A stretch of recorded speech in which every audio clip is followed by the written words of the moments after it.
Lalu pertemuan pertama kita bicara tentang sejarah ya. Di sejarah ini tahun 71 di Bandung pertama kali. Ada apa? Ada workshop. Workshopnya yang ada siapa? PDI. LIPI waktu itu. Sekarang PDDI. Oke. Ngapain kita bangun jaringan? Ini adalah beberapa catatannya. Lalu tujuannya. Tujuannya di workshop ini membangun 4 jaringan di tingkat nasional. Untuk apa? Untuk mengumpulkan ya dan memproses informasi-informasi dalam 4 bidang ini untuk riset dan seterusnya. Bisa kalian baca lah. Lalu kemudian tugas dan kewajibannya apa? Pusat referral. Artinya dia menjadi center dari informasi terkait dengan kesehatan, terkait dengan pertanian, terkait dengan ilmu sosial, ya, terkait juga dengan ilmu pengetahuan di Indonesia. Harusnya dia jadi pusat informasinya. Dan beberapa poin.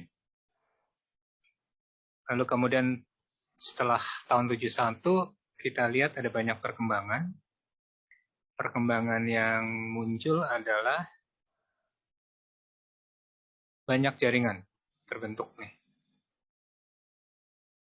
Yang tadinya cuman agriculture, nambah biology and agriculture. Science and technology, network of defense, law, apalagi nutrition, yang tadinya cuma health and medicine, ada legal medicine dan seterusnya. Ini adalah dampaknya dari jaringan yang 4 tadi. Lalu kemudian ada ICMI bikin, ada universitas, jaringan komputer universitas ya.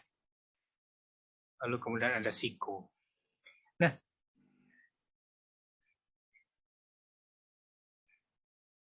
yang perlu jadi catatan adalah kerjasama pustaka tadi dalam sejarah. Itu ini. Perpustakaan sekolah dan perpustakaan umum itu nggak punya jaringan. Nggak punya kerjasama perpustakaan. Adpusi itu adalah tenaganya. Tapi jaringan perpustakaan sekolah itu nggak ada. Baru-baru ini aja dengan diadakannya kerjasama atau jaringan katalog induk Kamaya, punyanya Kemdikbud. Yang paling banyak academic libraries. Apa aja academic libraries? Ternyata ada di barat timur dipisah-pisah jaringannya ya. Ini bisa kalian lihat. Ini semua ada di materi kita dibahas. Lalu kemudian perkembangan berbasis agama, berbasis kelompok, golongan. Ada Protestan, ada Aptik, lalu kemudian ada IAIN. Berdasarkan negeri dan swasta juga mengumpul. Jadi ini banyak contoh-contohnya. Juga kerjasamanya berbasis forum komunikasi. Pernah juga terbentuk jaringan pinjam antar perpustakaan ya. Nah, di luar jaringan-jaringan ini ada jaringan maya. Jadi para pustakawan kumpul. Nah, itu sekarang rata-rata banyaknya adalah berbasis internet. Ada FPPI. Lalu dulu waktu zamannya media sosial belum marak, maka kita ngobrol lewat mailing list forum. Nah, ini adalah semua bagian dari jaringan kerjasama perpustakaan yang berbasis internet saat itu. Ini udah banyak yang mati jaringannya ya. Tapi kalau mau dilihat ya mungkin beberapa masih ada. Batan saya nggak tahu nih, udah lupa. Nah, ini semua sebenarnya ngerujuk ke kesimpulannya dari Profesor Sulistyo Basuki, ya, bahwa jaringannya itu hanya berbasis proyek. Begitu proyek selesai, selesailah semua jaringan tadi kita bahas. Cooperation-nya juga. Kalau ada anggaran sponsor ya awalnya jalan, tapi untuk kelanjutannya tidak berjalan, dan juga banyak kemampuan pustakawannya. Karena pustakawannya ini masih ngobrolin tentang perpustakaan. Sementara kalau kegiatan perpustakaan sekarang kan kecenderungannya ke melayani pemustaka ya. Jaringan perpustakaan itu fungsinya ditujukan hanya kepada pelayanan dari perpustakaan. Jadi operasional perpustakaannya. Bukan untuk kerjasama untuk melayani pemustaka. Itu kesimpulan dari materi kita pertama tentang sejarah. Kalau yang di awal tentu tentang manusia dan berjejaring ada ya. Kalau kalian mau seneng-seneng satu hari puasa berpesta, kalau mau seminggu bisa liburan, ya kan? Kalau mau panjang lebar berarti mau setahun lebih kalian harus bertani. Lalu kemudian di sana juga ada John Naisbitt. Kita ini sekarang konstelasi jaringan. Banyak jaringan gabung jadi satu. Oke, kerjasama dan jaringan perpustakaan tadi sejarahnya sudah, maka intinya adalah berbagi sumber daya dan pendekatan-pendekatan untuk berbaginya itu harus punya ini tiga. Harus ada sumber daya yang bisa dipertukarkan, maka jaringan bisa dibangun. Kalau sumber daya hanya satu, katakanlah jaringan kita 3 orang, 3 unit, 3 simpul. Tapi sumber dayanya cuma satu, nah ini agak sulit nih. Kalau tiga-tiganya punya sumber daya yang berbeda yang saling dipertukarkan, nah itu akan seru. Jadi masing-masing simpul harusnya punya sumber daya yang bisa dipertukarkan. Lalu kemudian ada kemauan. Kemauan untuk berbagi sumber daya. Dan kemudian ini semua harus dirancang dengan matang. Maka kalau tiga ini terbentuk, atau tiga ini sudah jadi modal berjejaring, maka harusnya itu bisa jalan.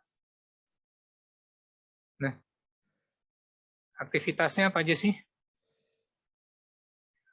Ini nanti di materi kita berikutnya akan dibahas lebih jauh lagi. Biasanya kalau kalian lihat di tulisan-tulisan, ini adalah alasan kenapa mereka berjejaring. Mau bikin pengadaan koleksi, ya kan? Apa aja tuh model-model pengadaan koleksi dan seterusnya. Lalu kemudian, kita kemudian bicara kasus.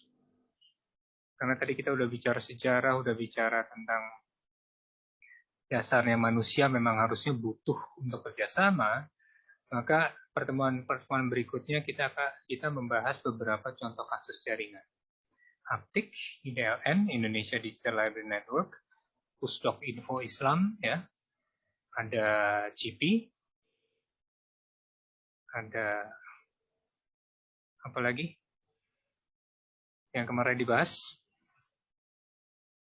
IIBN dan JPPTAI. Lalu kemudian yang terakhir ada JP Sumaniora dan Pustaka Bersama. Oke. Nah, yang nanti tengah semester berikutnya kita akan coba melihat jaringan-jaringan perpustakaan di luar negeri, terutama di Asia, dan kita akan coba membandingkan kondisi mereka dengan di kita itu seperti apa. Nah, waktu Aptik, maka yang harus kalian perhatikan adalah bahwa ini adalah jaringan yang umurnya mungkin paling tua dan masih berjalan dengan aktif sampai sekarang. Aktif artinya tiap tahun masih ketemu rutin dan segala macam. Mungkin kalau kalian perhatikan dari 4 jaringan di Bandung, yang dibangun di sini, di Bandung, sejarah ini. Jaringan kesehatan yang kan kita membangun ini ya, di tahun 71, Departemen Kesehatan. Di Depkes, jaringannya masih jalan. Tapi mungkin anggotanya cuma segitu-segitu aja dari yang direncanakan. Tidak jauh berkembang. Sementara Aptik justru masih terus bertambah sesuai dengan bentuk dari asosiasinya, yaitu perguruan tinggi ilmu Katolik.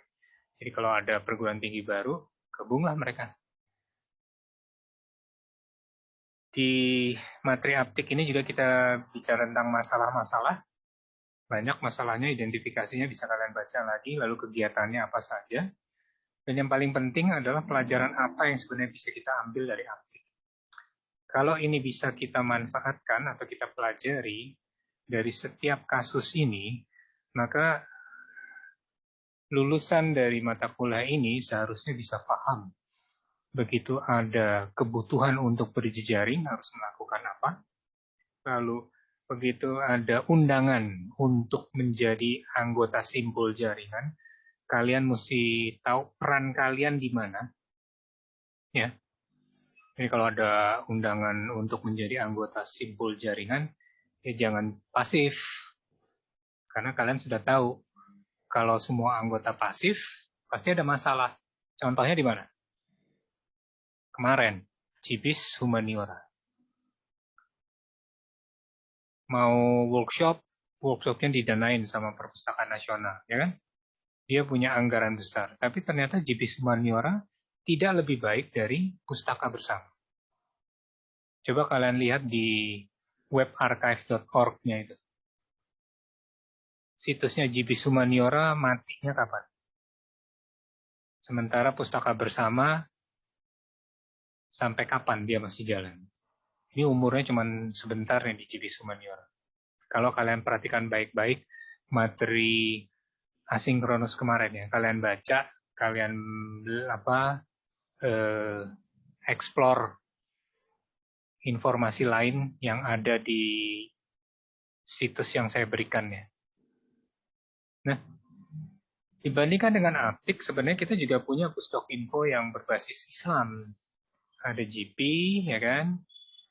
Lalu kemudian ada apa lagi? IBN, nah ini siapa pelopornya, apa yang terjadi, perkembangannya gimana. Yang GP, yang menarik adalah dia menjadi pelopor dibangunnya Thesaurus Islam. Dan juga tajuk-tajuk nama dalam bahasa Arab. Kalau kalian lihat di Perpustakaan Nasional, itu nggak ada. Tajuknya tajuk organisasi, tajuk nama Indonesia. Tapi tajuk nama Arab yang ada di Indonesia, banyak kan? Syekh-syekh yang dalam sejarah Islam itu nulisnya gimana? Yang benar. GP itu sudah mikir sampai ke sana. Kapan GP dibangun? Jangan lupa tahun-tahunnya. Kendalanya apa aja dari penelitiannya sekretaris GP terakhir, Pak Suprayogi, Mas Yogi. Itu ada di sana catatannya. Lalu kemudian terkait dengan JPPTAI, masih jalan nggak? Perguruan tingginya masih ada nggak? Ini kan ada di bawah Kemenak ya, karena perguruan tinggi agama Islam. Jadi seluruh IAIN, seluruh UIN. Kerjasamanya masih jalan nggak antar perpustakaannya? Seberapa lancar, seberapa ramaikah pemanfaatan jaringan tersebut terkait dengan paradigma bahwa jaringan itu tujuannya untuk memenuhi kebutuhan anggotanya.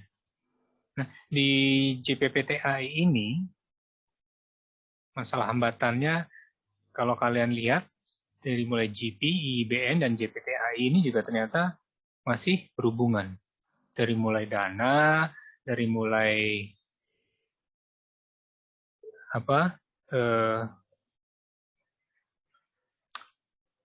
sumber daya manusianya yang dianggap belum mencukupi, ya, belum punya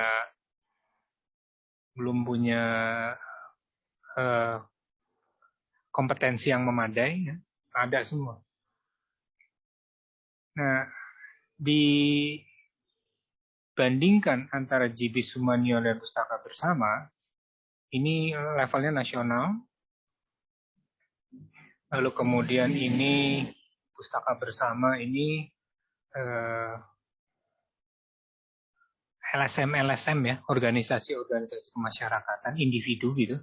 Bukan individu dalam artian perorangan, tapi lembaga-lembaga swasta yang mencoba membangun jaringan.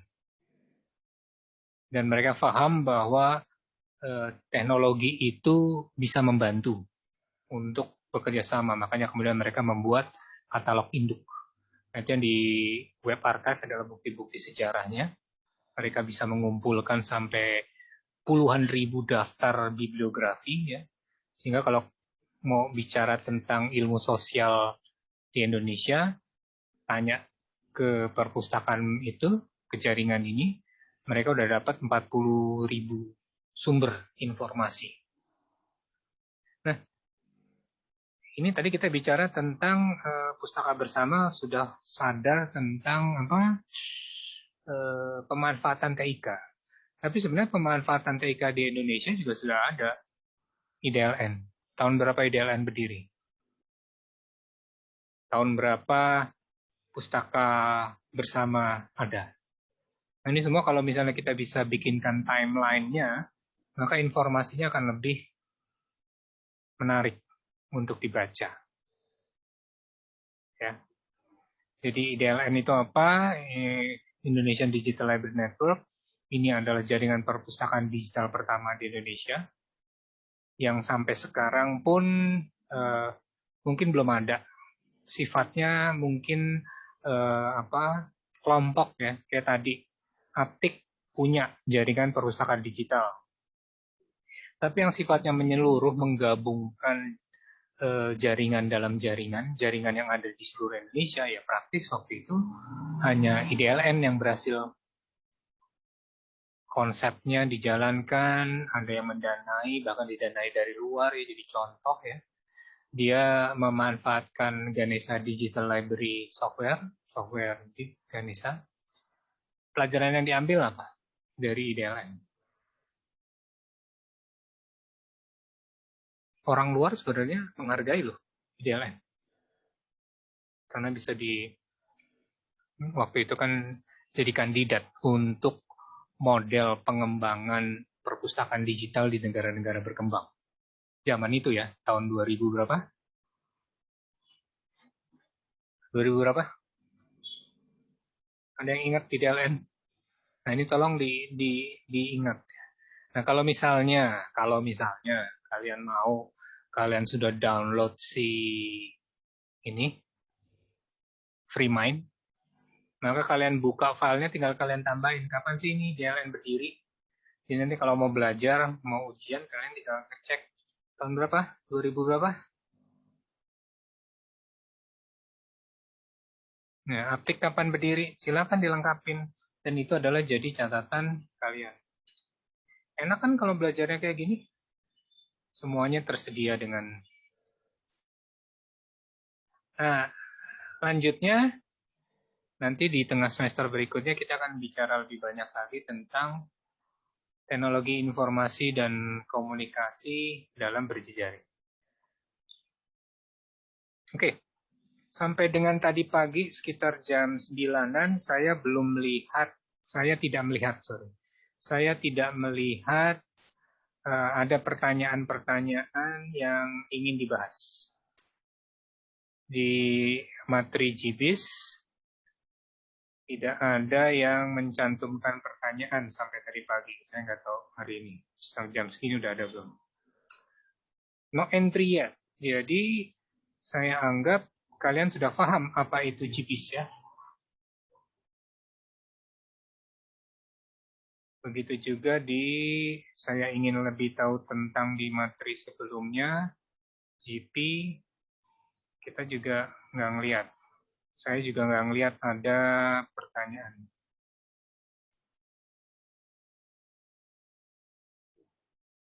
No entry ya. Jadi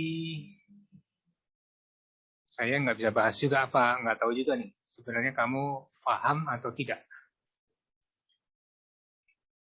Gitu ya.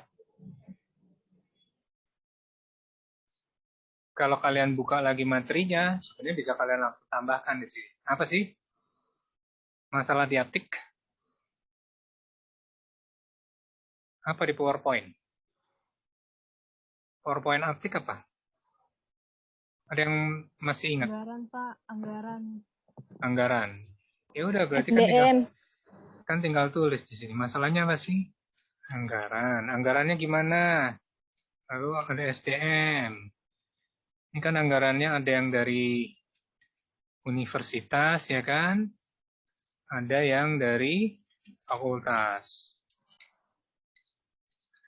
Masalah anggaran ini muncul karena ada struktur organisasi. Struktur organisasinya. Loh, emang kenapa? Iya, Aptik itu ada yang perpustakaannya di bawah universitas, ada yang di bawah fakultas. Kalau anggota Aptiknya di bawah fakultas, nggak punya di anggaran. Tapi kalau di bawah universitas, dia bisa minta ke universitas, ke rektorat. Dan seterusnya. Kalian bisa tambah-tambahkan sendiri, sehingga ini jadi catatan kalian. Enak kalau kalian bikin catatan tuh kayak gini sebenarnya. Pakai free mind, pakai mind map.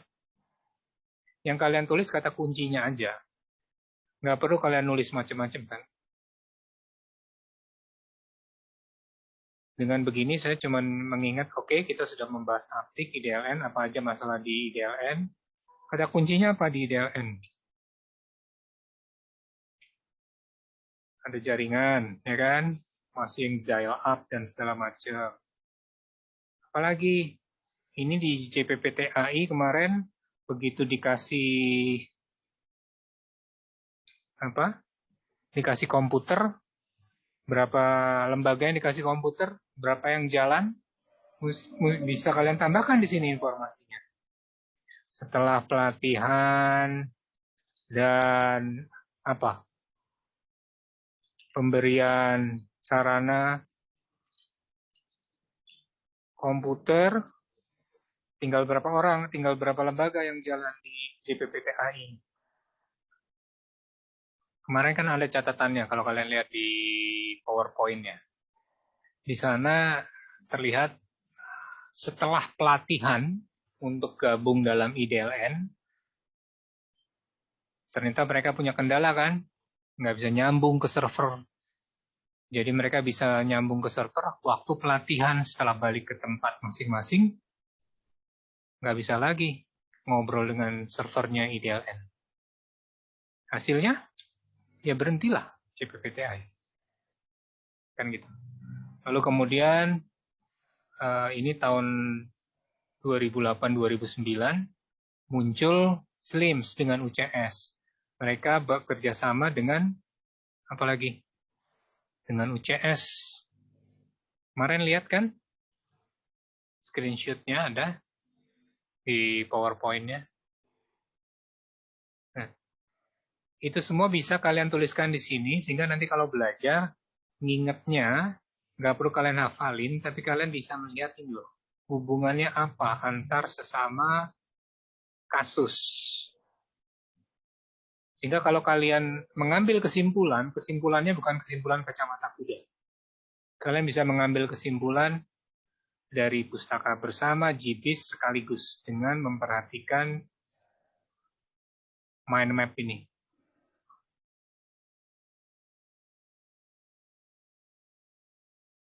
Itu anaknya sebenarnya, mencatat dengan mind map, bukan dengan menuliskan buku. Mau direkam boleh, tapi kalau direkam kan coba 2 jam kalian mesti dengerin lagi 2 jam Pak Yono tuh ngomongin apa ya. Tapi coba kalau dengan mind map kayak gini, ini Aptik, IDLN, GP, IBN yang kita bahas selama 4 minggu sekejap kelihatan di depan layar. Apalagi kalau sudah kalian lengkapin masalahnya apa, kegiatannya apa. Oh iya, enak kan belajarnya? Itu fungsinya mind map. Jadi bukan hanya dikasih tahu sama Bu Elfitri ya untuk klaim lalu kemudian selesai. Wah, rugi. Sudah punya senjata bagus tapi nggak dimanfaatin. Kenapa juga kita pakai mind map? Karena dengan melihat gambar begini otak kita langsung kerangsang. Oh kata kunci ini, oh iya. Oh kata kuncinya SDM, SDM-nya aptik. Oh iya kemarin tuh si di aptik itu kalau menurut si Afif Ghazali gini gini gini. Apa SDM-nya? SDM-nya saling berbagi menjadi seperti keluarga sendiri. Pasti muncul kalimat-kalimat yang pernah kalian baca begitu ada pemantik kata kunci SDM. Itu kalau kalian baca aptiknya. Kalau kalian nggak baca aptiknya ya nggak akan nyambung. Jadi ini akan sangat menarik, FreeMind ataupun mind map ini kalian bisa pakai aplikasi apapun. Waktu kalian mencoba mengulang belajar dengan cepat. Tanpa harus lagi membuka buku-buku bacaan kalian atau mendengarkan rekaman. Rekamannya didengerin, lalu kalian simpulkan dalam bentuk mind map seperti ini. Adakah hubungan antara aptik dengan sejarahnya? Oh, ada nih IDLN, ada hubungannya dengan keempat tadi. Kalau kalian pelajari free mind-nya, saya tinggal bilang begini. Nah, sekarang udah ada gambarnya. Dan saya bisa melihat, oh ternyata GDLN itu ada hubungannya dengan jaringan ini. Kenapa? IDLN berusaha menghubungkan, dia jadi apa sih? Simpul dari jaringan kan? Simpul dari jejaring kan? Jejaringnya apa? Ada kesehatan digabungin sama dia, agriculture digabungin sama dia.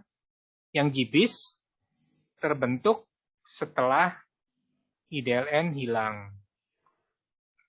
GBIS tahun berapa? 2005 kan? Sementara IDLN 2003. Jadi waktu mau ngomongin yang humaniora, IDLN belum punya cantolannya kemana karena GBIS-nya baru tahun 2005. Kan bisa kelihatan kalau semuanya terdaftar dengan baik. Apalagi di sini sebutin tahun 2005 yang GBIS humaniora, ya kan? Ya, sebenarnya 2003 dia juga sudah ada, tapi kan nggak jalan-jalan. Terbukti atau dianggap baru berjalan, ingat dalam catatannya, tulisannya Laksmi, dosen dari Universitas Indonesia, GBIS dan Pustaka Bersama itu di Tenggarai baru resmi berjalan setelah ada websitenya, ya kan? Siapa yang jawab benar kemarin? Kuisnya. Nah, jadi dengan demikian kita bisa lihat hubungan antara materi yang dibahas. Oke? Ada pertanyaan sampai di sini?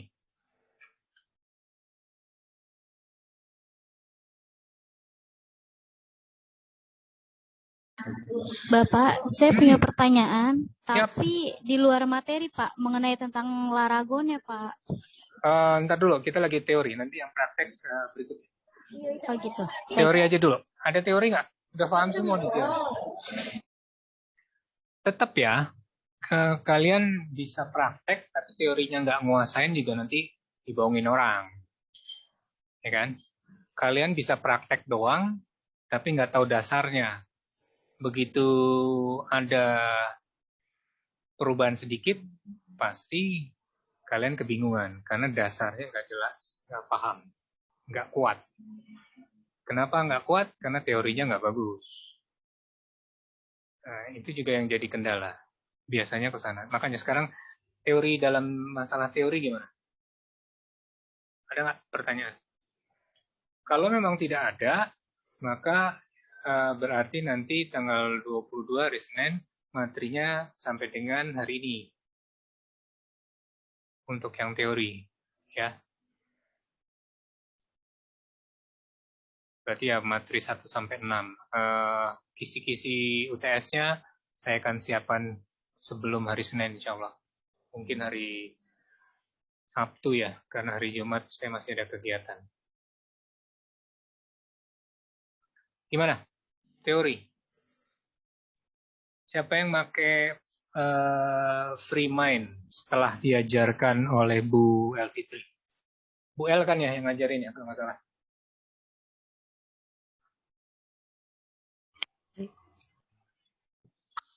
Ada yang pakai free mind? Ya sih pakai, cuman nggak pakai free mind yang di aplikasi, kayak cuman ditulis doang gitu. Gambar-gambar. Ya. Oke. Yang digambar-gambar enak. Cuman kalau yang digambar-gambar kan mau sharingnya gimana, ribet. Begitu mau revisi juga kamu mesti coret-coret kan. Jadi enaknya adalah tetap yang digital ini, kamu mau pakai aplikasi apapun terserah. Cuman yang open source yang saya lihat itu adalah free mind. Mau pakai yang bajakan silahkan. Cuman artinya kan sebenarnya kamu ngebajak punya orang gitu kan, hak cipta punya orang, kamu mengambil jatahnya orang lain. Ya, gitu. Oke, biasakan coba pakai free mind, karena kalau nanti skripsi enak tuh. Kenapa? Topiknya apa, bab 1 apa, bab 2, kamu tulis aja di situ semua. Ada kutipan, nah ini juga selain kutipan, pakai Mendeley bingung. Ya udah tulis aja di situ semua kumpulan kutipannya pakai free mind dulu. Nanti kalau udah selesai, masukin semua, susun dalam Word. Antara paragrafnya juga bisa kehubung dengan cepat. Bisa kelihatan, oh ini ada bagian ini masuknya di bagian A. Kan gitu. Kalau pakai free mind kayak gini kan enak nih. New misalnya. Skripsi kalian tentang apa? Kemarin yang ngambil skripsi semuanya rata-rata mintanya literasi informasi. Udah kuno ini.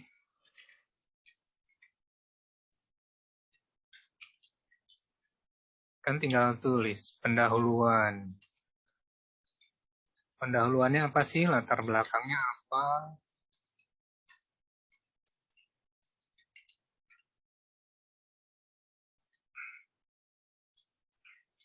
Ya kan? Ini bukunya siapa yang kamu jadikan latar belakang? Oh, tulisannya sih ini Sukarjito. Halaman berapa? Silakan ambil, tinggal cut and paste misalnya kalau kamu punya data bibliografinya. Masalahnya apa? Masalah nomor 1, masalah nomor 2. Oh, tujuan. Ada masalah tentu ada tujuan. Ada manfaat.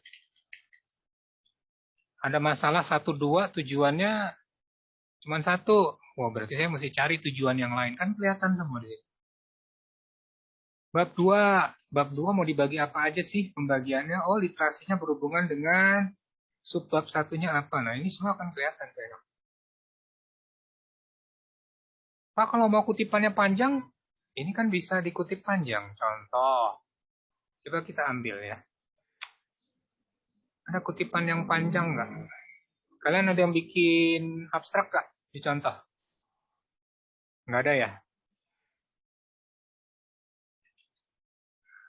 Saya mau ngambil teks, coba.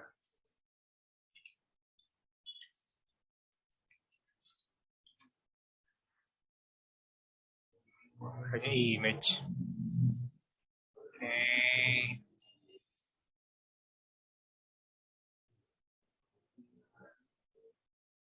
Hmm.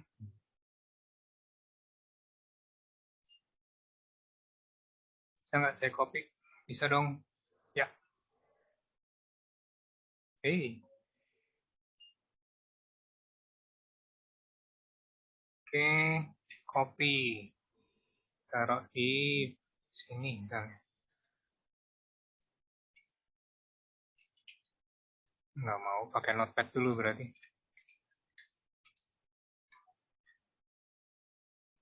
Atau jangan-jangan PDF-nya nggak bisa di-copy. Oh, PDF-nya nggak bisa di-copy. Ininya tidak mengizinkan untuk di-copy.